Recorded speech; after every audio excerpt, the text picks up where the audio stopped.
¿Qué tal? Muy buenas noches con todos los presentes. Les saluda Geraldine Salazar, gerente comercial de la empresa MRG Consultores.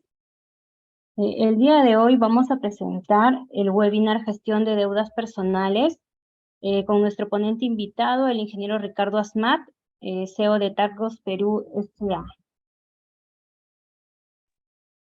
Hola, ¿qué tal? Ingeniero ¿Cómo están? Ricardo, ¿me escucha?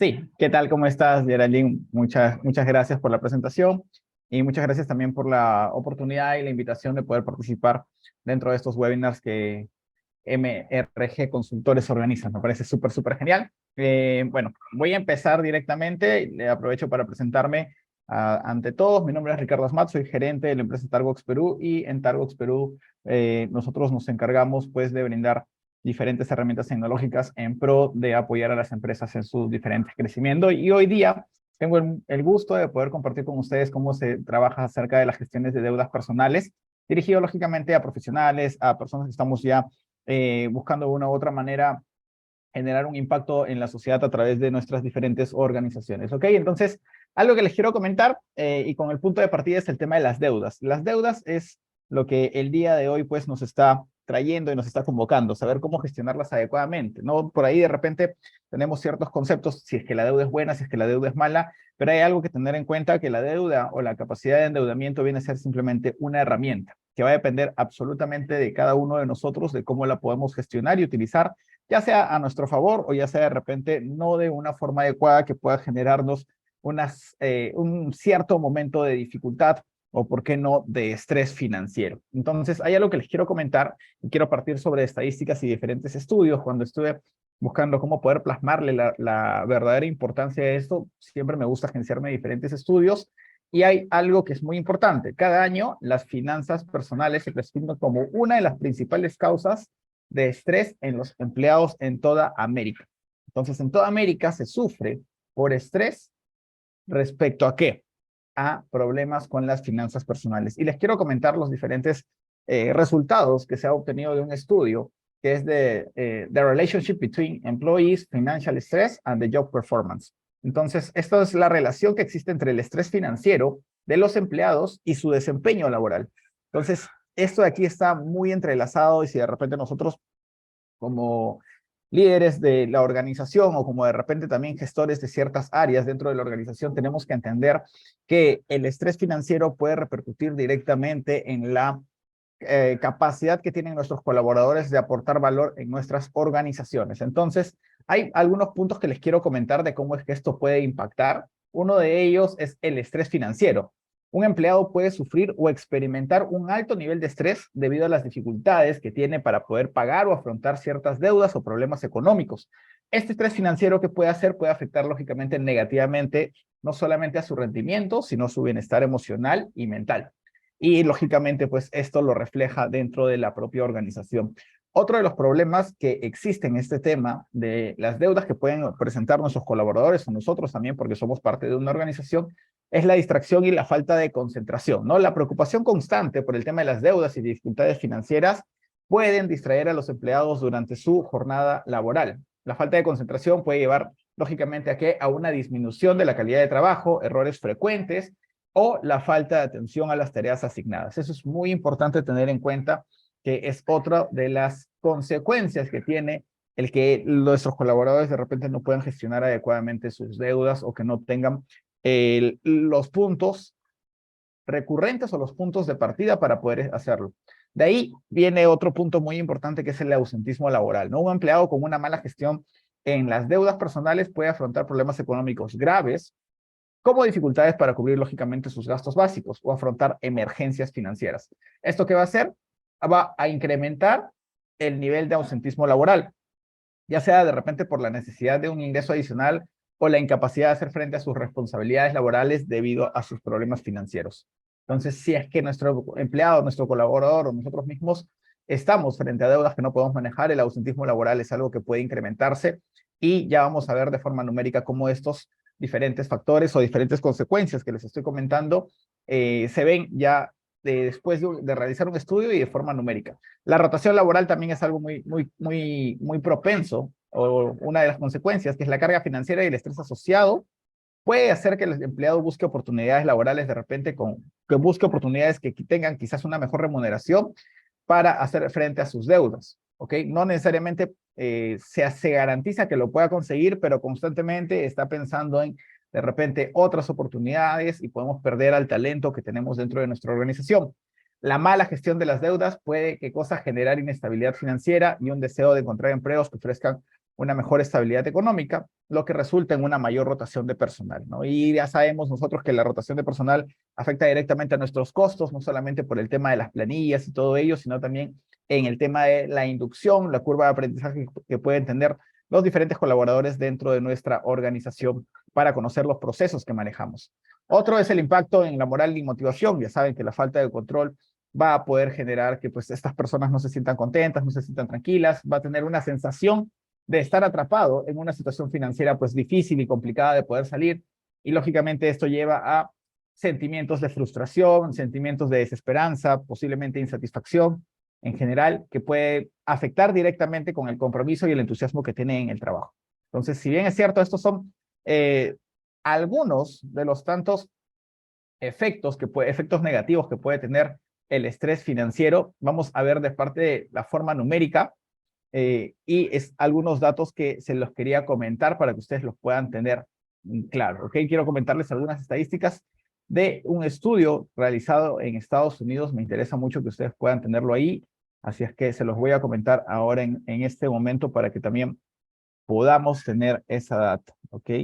Y les quiero también compartir el enlace para que después también ustedes, de repente, si quieren ahondar mucho más en ello, lo puedan revisar. Estoy dejando el enlace por si acaso en el chat del Zoom para que después también lo puedan revisar, pero se los voy a pasar a presentar e incluso también se los voy a leer para que lo puedan tener en cuenta.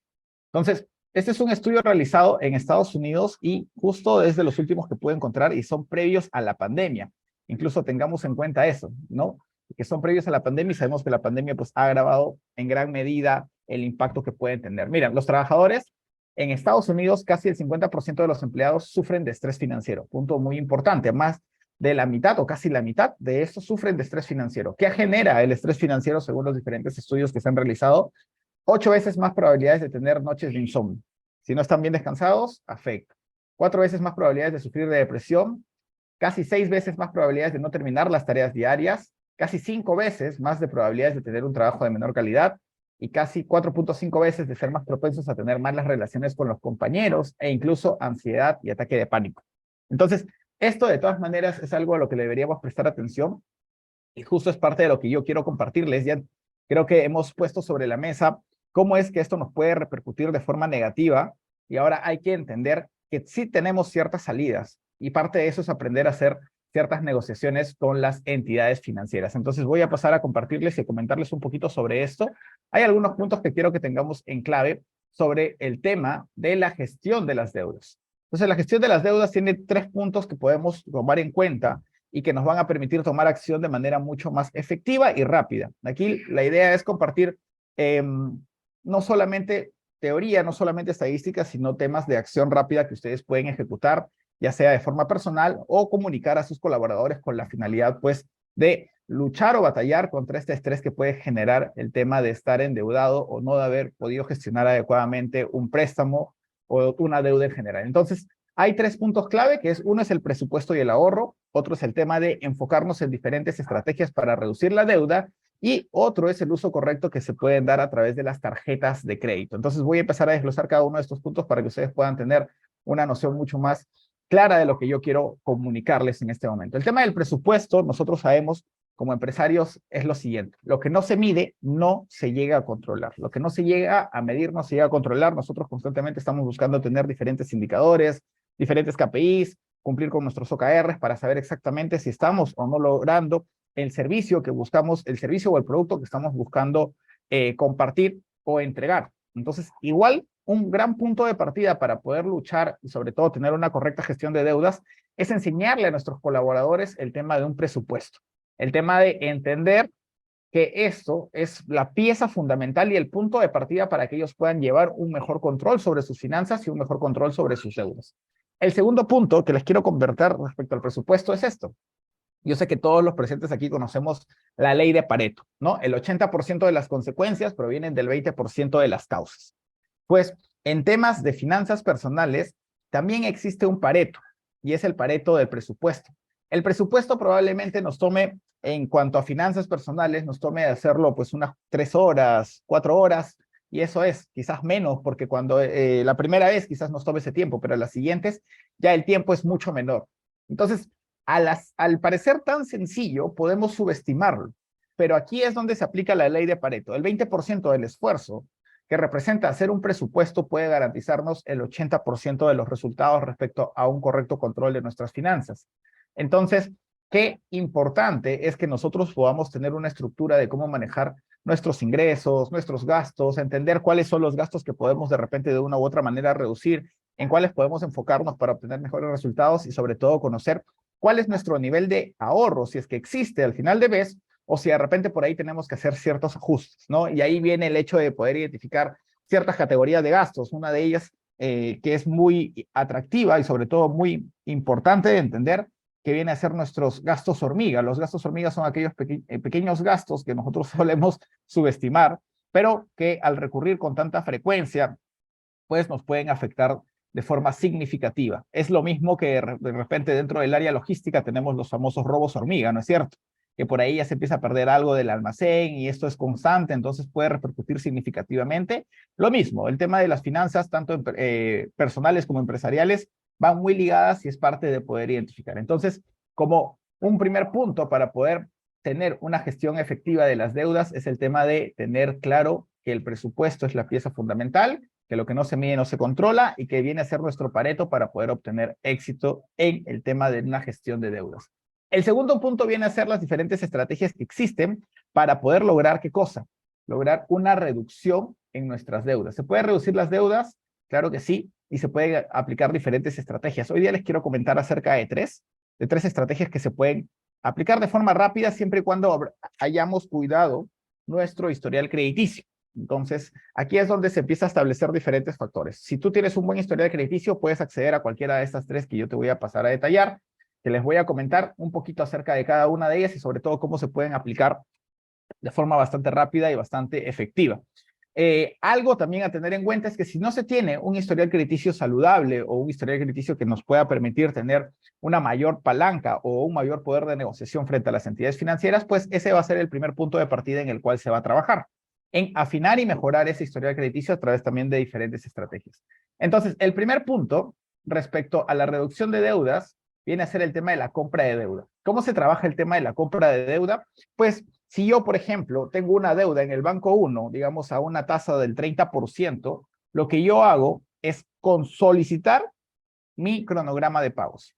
Cuando yo solicito mi cronograma de pagos, que ahora también tenemos la facilidad de simplemente verlo a través del aplicativo y saber exactamente cuál es el saldo capital que nosotros tenemos adeudado, entonces aquí viene algo práctico. Si nosotros solicitamos nuestro cronograma de pagos, y tenemos identificado cuál es nuestro saldo capital y sobre todo cuál es nuestra tasa de interés, que en este caso siempre debemos enfocarnos en la TCA, entonces con esta información nosotros ya que podemos hacer, podemos directamente ir a intentar vender nuestra deuda a otro banco.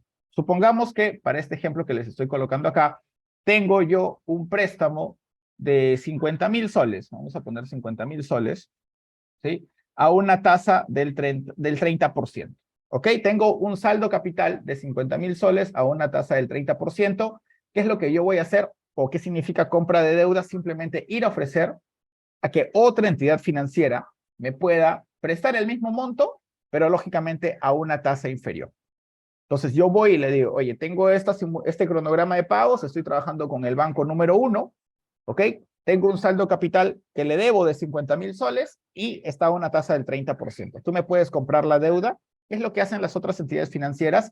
Pues revisan cómo está tu historial crediticio, ven cómo está tu flujo de ingresos, te piden alguna documentación y dicen, sí, sí te podemos comprar la deuda. Y entonces ahí es donde empiezan a aparecer las diferentes ofertas, ¿no? Una de estas ofertas de repente puede ser el hecho de, oye, ya, yo no, te compro los 50,000 soles, o sea, te compro la deuda de 50,000 soles y te doy de repente una tasa no del 30%, sino del 25%. Acabamos de ahorrar 5 puntos porcentuales en intereses de un préstamo que tranquilamente está afectándonos. Aquí podemos o reducir el tiempo, o reducir la tasa de interés, o reducir, la cuota mensual, y ya eso nos da un mayor respiro. Pero una de las recomendaciones que yo hago a las personas que asesoro para realizar este tema de compra de deuda es la siguiente: que no se queden con la primera oferta que reciben, sino que empiecen a consultar a otras entidades financieras llevándoles lo mismo. Pero antes de solicitar a otras, aquí debemos solicitar una simulación. ¿Ok? Acá debemos solicitar una simulación. ¿Por qué es importante tener la simulación de esta entidad financiera? Porque la simulación nos va a permitir tener otra oportunidad o otra herramienta más para negociar con las siguientes entidades que vayamos a visitar. Entonces, por ejemplo, yo puedo ir a otra entidad financiera y decirle, oye, tengo el mismo caso, ¿no? 50,000 soles al 30%.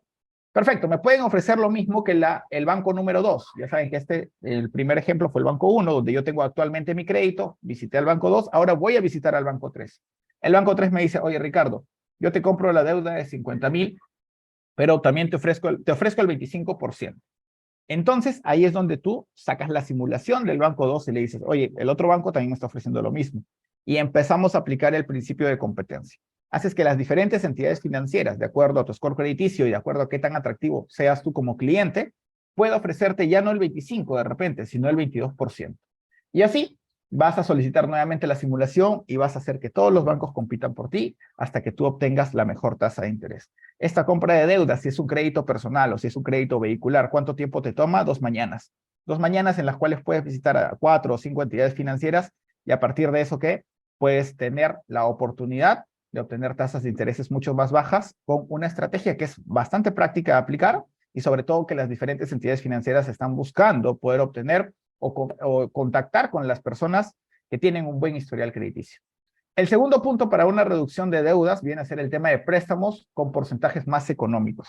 Esto tiene una figura muy similar al tema de compra de deuda, pero ocurre, y me ha pasado casos donde, por ejemplo, las otras entidades financieras no aceptan o no tienen la cuota o la necesidad de hacer compra de deuda, pero sí tienen la necesidad de colocar préstamos. Entonces, a veces ya no va bajo la figura de compra de deuda, sino va directamente con la figura de obtener otro crédito con una tasa de interés mucho más baja.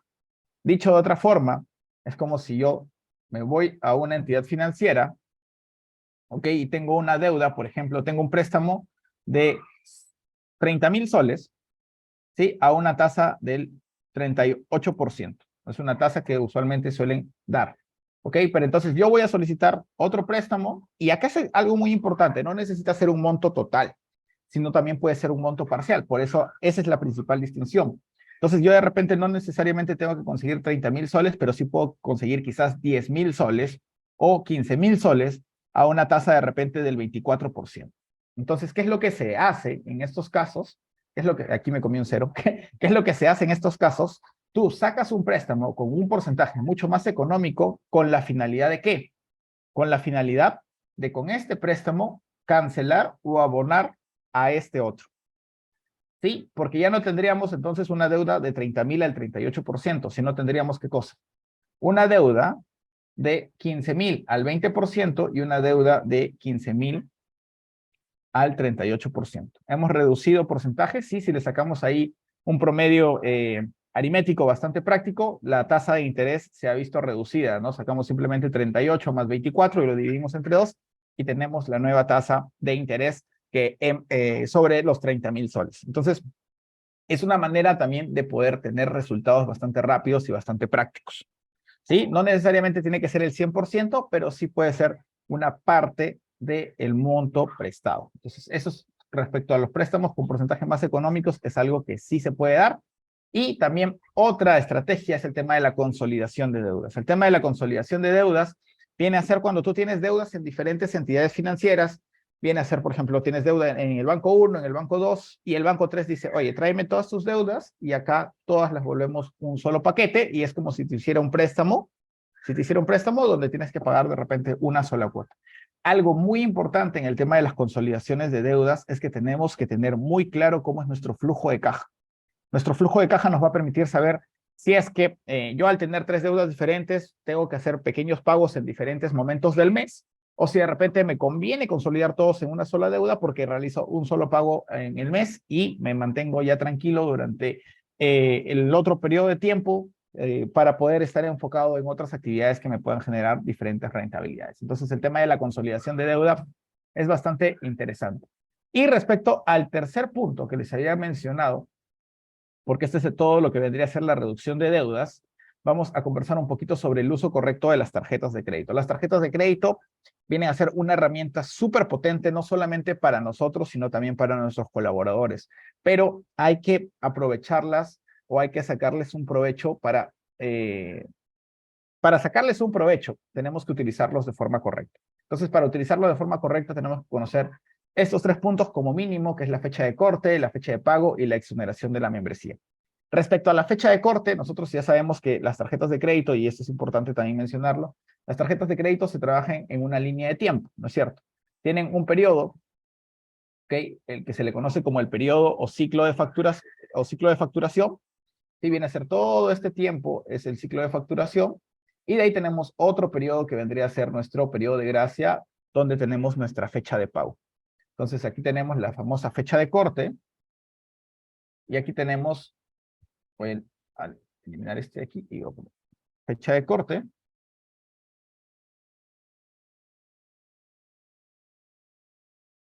Ahora sí. Y aquí tenemos la fecha de pago.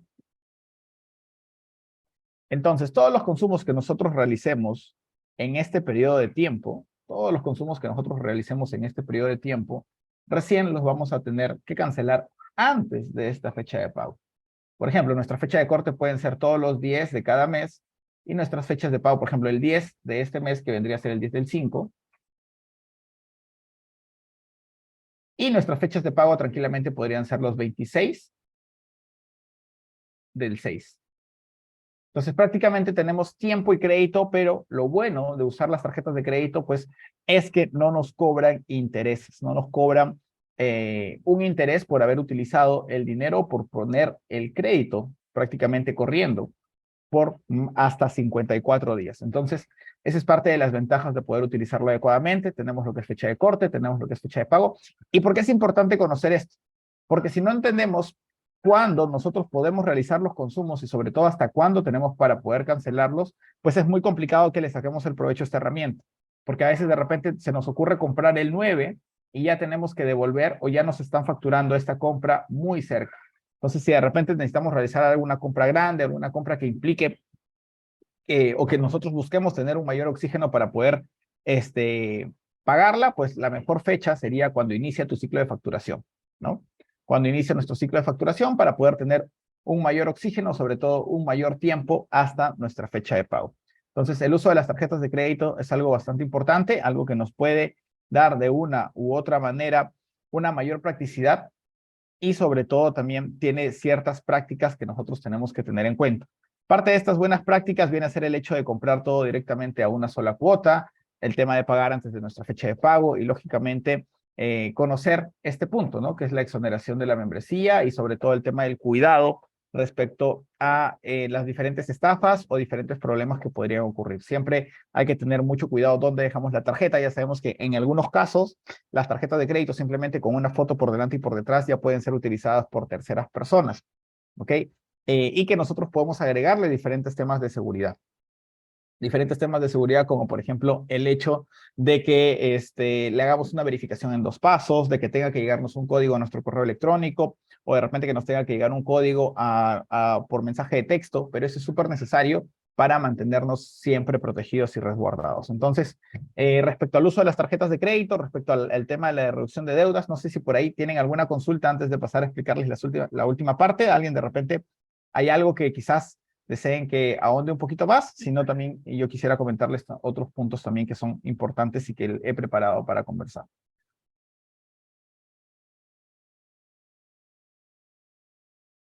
¿Alguna consulta? Buenas noches con todos. Yo tengo una consulta.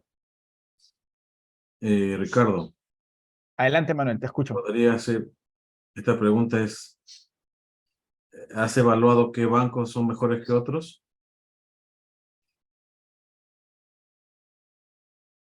No se te escucha. Sí, respecto a eso, Manuel, al tema de los bancos, hay algo muy importante. Dentro de las entidades financieras, nosotros tenemos dos tipos de puntuaciones o dos tipos de puntajes que constantemente tenemos que estar, más que analizando, estar muy pendientes, ¿sí? Uno de ellos es el famoso score crediticio y otro es el historial crediticio. Hay una gran diferencia. El score crediticio viene a ser la puntuación que nos coloca cada entidad financiera.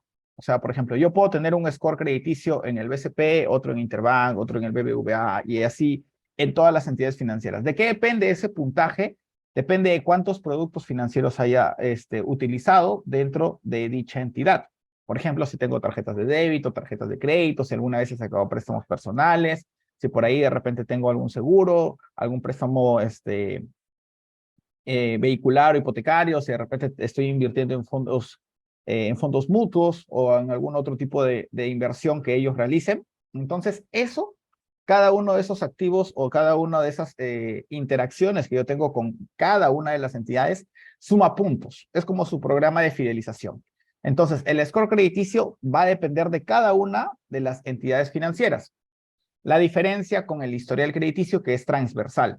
¿Qué significa esto? Que yo como historial crediticio, si de repente quedo mal con el banco 1, con el BCP, por ejemplo, si yo voy al Interbank, el Interbank sabe que yo tengo una deuda con el BCP. Entonces, todo respecto a lo que es historial crediticio, todas las entidades financieras comparten datos. Ahora, ¿por qué hice este pequeño preámbulo antes de poder responder tu pregunta? Lo que pasa es que, por ejemplo, si yo tengo más productos de repente en el BBVA, entonces eso significa que mi score crediticio en el BBVA es bueno, ¿ok? Si de repente no tengo ningún producto en el BCP, entonces puede que mi score crediticio sea normal, no sea bueno, no sea sobresaliente. Entonces, para mí, en este caso, yo tengo mayor probabilidad de que el BBVA me ofrezca mejores beneficios. A diferencia de repente de tu caso, Manuel, me dices, Ricardo, yo tengo más productos en Scotiabank, perfecto, y no tengo muchos en el BBVA. Entonces, tienes una mayor probabilidad de que el BBVA, que Scotiabank en este caso, te ofrezca mejores beneficios. Entonces, todo parte a raíz de saber cuál es nuestro score con cada entidad financiera y cuál es nuestro historial. Entonces, no hay necesariamente un mejor banco para cada tipo de producto, sino va a depender de cada uno cómo hayamos trabajado nuestras finanzas y cómo sobre todo estemos de una u otra forma generando este impacto o esta relación que tenemos de confianza con las entidades. Recuerden que también, por ejemplo, nosotros conocemos el hecho de que la rentabilidad va directamente proporcional al nivel de riesgo, ¿no es cierto? Entonces, por ejemplo, cuando los proyectos o cuando de repente una inversión que vayamos a realizar es más riesgosa, normalmente va acompañada de una mayor rentabilidad, ¿no? Si nosotros buscamos proyectos que tengan mayor rentabilidad, también viceversa va acompañado de mayor riesgo. Entonces, ¿por qué lo comento? Porque lógicamente los clientes que tienen mejor historial crediticio, que han construido una mejor confianza, representan para los bancos un menor riesgo. Y al representar para los bancos un menor riesgo, esto se ve reflejado en su tasa de interés, la cual también es menor. Porque el banco también aplica el principio, ¿no? Riesgo, rentabilidad. Si tú representas bajo riesgo, pues ellos van a ganar una baja rentabilidad contigo. A diferencia de repente de personas que por ahí han tenido atrasos de más de 8 días, porque a partir de 8 días es donde se empieza ya a dañar un poco el semáforo del historial crediticio.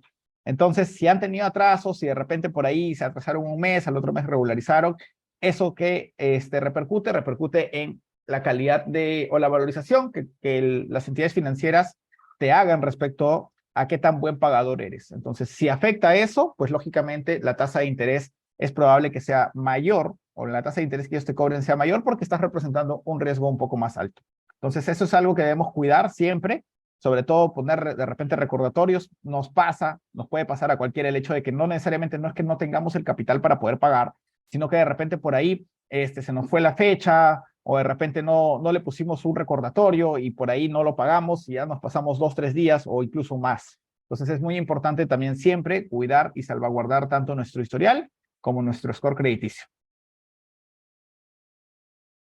Hay una pregunta en el chat, amigo Ricardo. Sí, la pregunta de Ingrid es la siguiente. Quisiera saber qué costos adicionales se deben contemplar al realizar el proceso de traslado de deuda del banco A al banco B. Ingrid, ahí hay algo que se debe analizar y yo siempre cuando de repente brindo asesorías personalizadas para poder hacer este tipo de negociaciones, revisamos y es el hecho de que cada banco te cobra un seguro de gravamen diferente y también que los intereses cuando un crédito vuelve a empezar probablemente sean un poco más altos.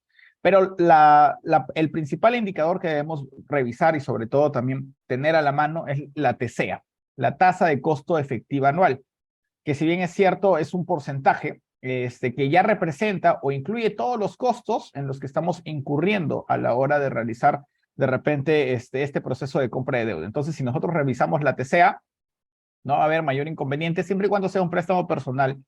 Ya cuando estamos hablando de préstamos vehiculares o sobre todo de los préstamos hipotecarios, sí hay un costos adicionales en los que tenemos que tener en cuenta. Uno de ellos son los costos registrales, porque lo que vamos a hacer es hacer el levantamiento de la hipoteca para posteriormente volver a hipotecarlo, pero con otra entidad financiera. Entonces, esos costos sí hay que tener contemplados. También la otra entidad financiera lo que hace es realizar otro proceso de tasación.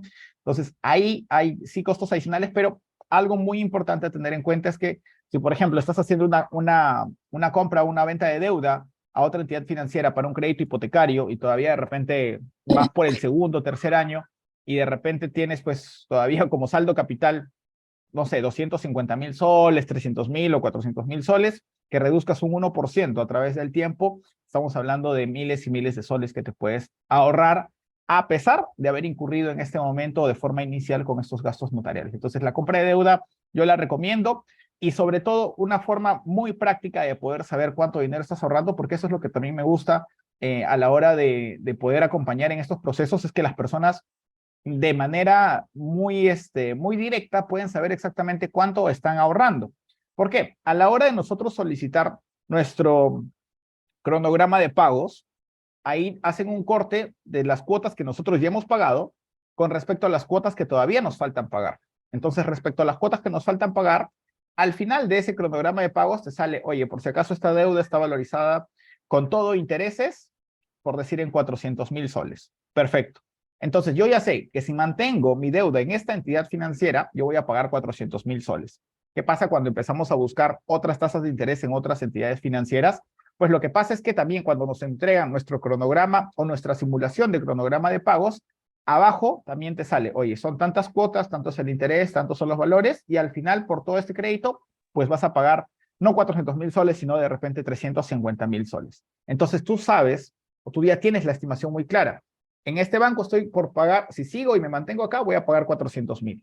Si me muevo a otra entidad financiera, me estoy ahorrando 50,000 soles porque en esta voy a pagar 350,000 soles. Entonces, ¿eso qué te permite? Te permite muy rápido, simplemente te vas a la última parte de tu simulación o de tu cronograma de pagos y puedes hacer este contraste.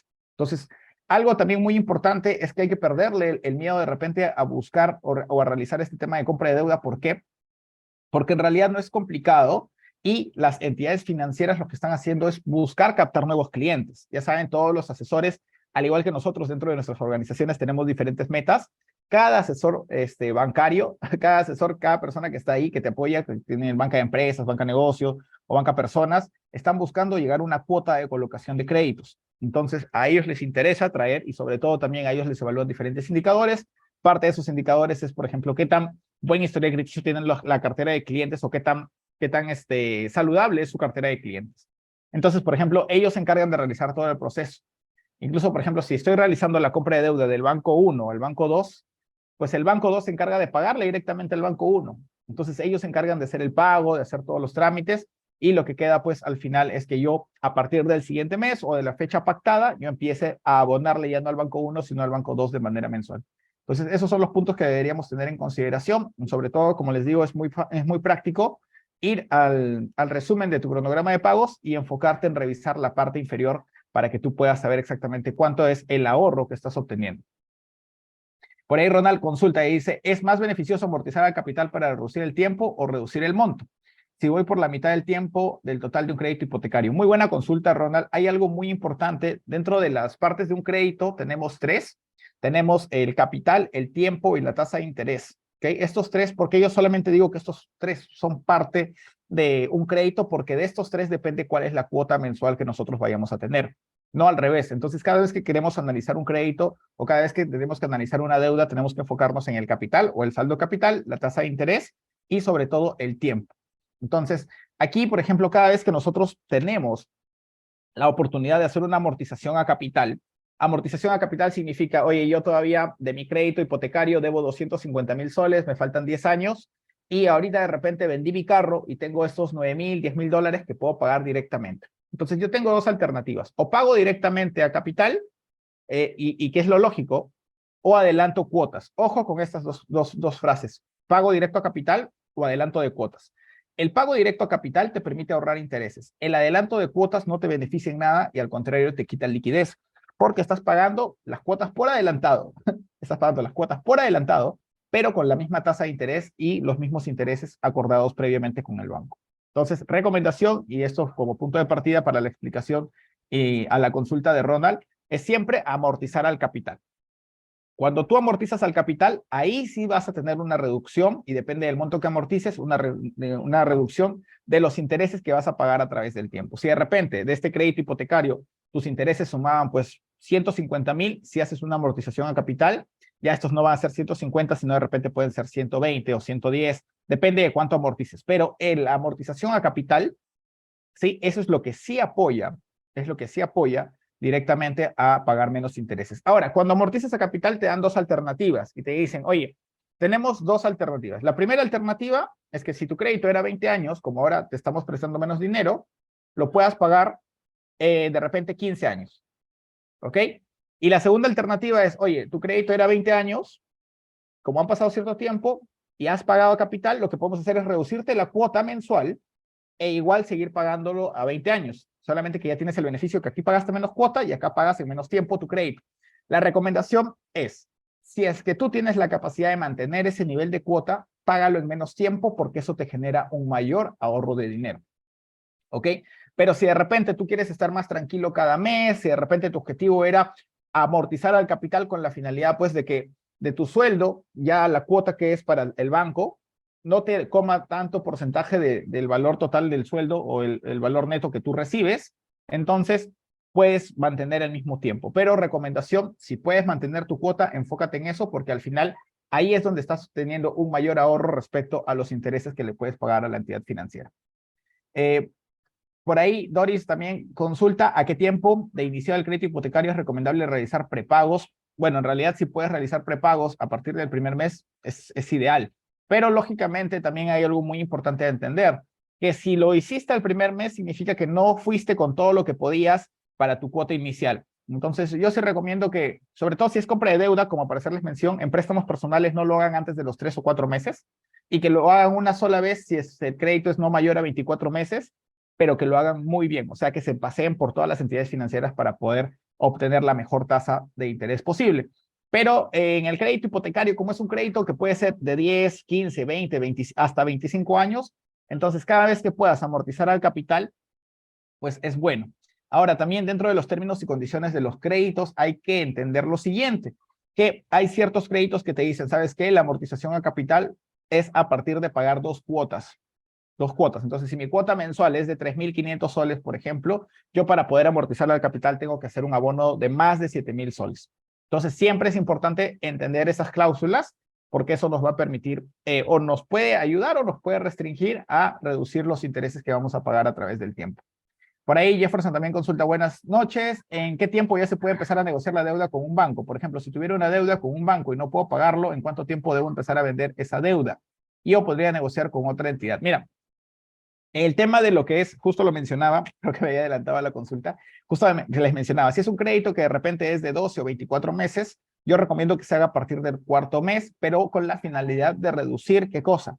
De reducir la tasa de interés, ¿ok? Y esto siempre se va a lograr, o sea, siempre va a ser factible o va a ser fácil de poder ejecutar, siempre y cuando, ¿qué cosa? Siempre y cuando tengamos un buen historial crediticio y no nos hayamos atrasado respecto a las cuotas. Si por X motivos ya estamos atrasados y de repente por ahí ya no podemos cancelar, lo que se hace normalmente es un refinanciamiento de la deuda. Ahora, con el tema del refinanciamiento de la deuda, es algo que yo recomiendo ya como últimos recursos, ¿sí? Para no dañar el historial crediticio porque ya de repente no podemos pagar esa cuota mensual, pero que de todas maneras daña nuestro score crediticio. Ya les había comentado que es la diferencia entre historial y score crediticio. Sí daña nuestro score crediticio no lo daña mucho, pero hay algo que tener en cuenta, que los intereses que vamos a pagar probablemente sean mucho mayores a los del crédito inicial. Entonces, por eso siempre es prioritario enfocarse en lo que les comentaba, en el tema de la venta de deuda, de repente conseguir un préstamo por una tasa de interés mucho menor, o en el mejor de los casos, hacer una consolidación de deudas que nos permita, pues, de una u otra forma, pagar menos intereses, que es lo que creo todos queremos respecto a los bancos, ¿no? Creo que ahí están todas las consultas. No sé si es que me habré salteado alguna. Creo que no. Creo que sí están todas las consultas.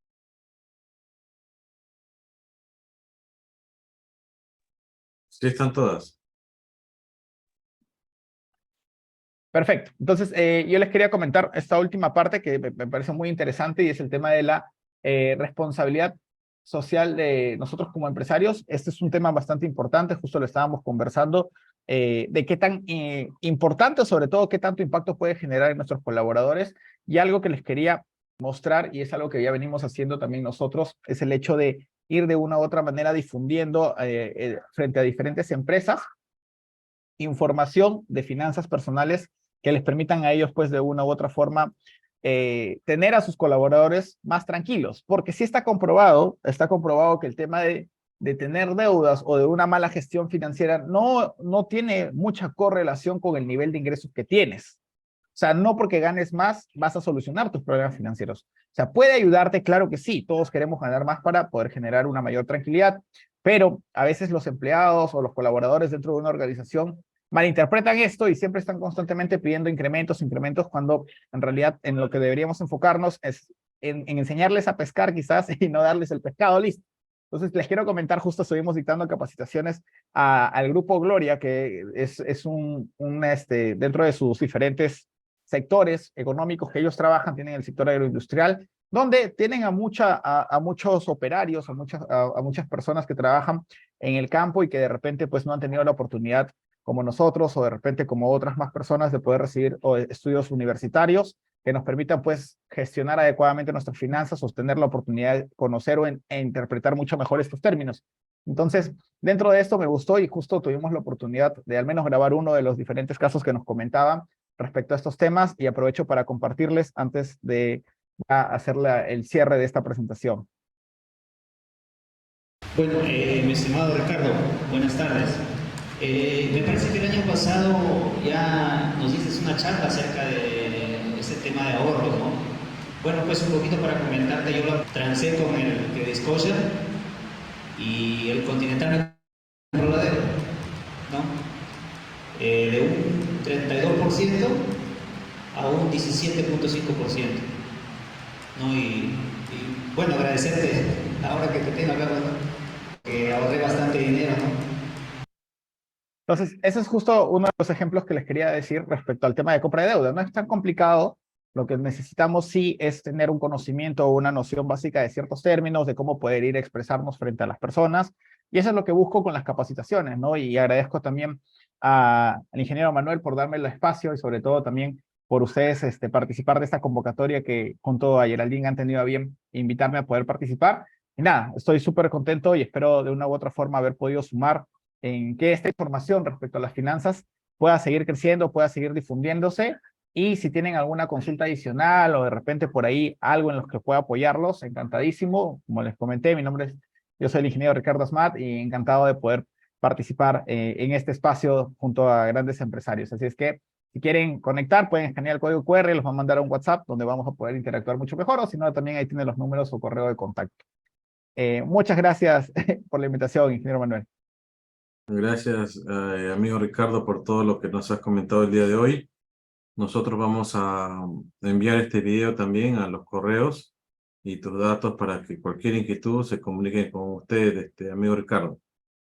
Pierda cuidado. Excelente, perfecto. Listo, entonces. Ha sido un súper gusto estar con ustedes, compartiendo este espacio, y espero en otra oportunidad también seguir interactuando. Muchas gracias. Gracias también. Nos vemos.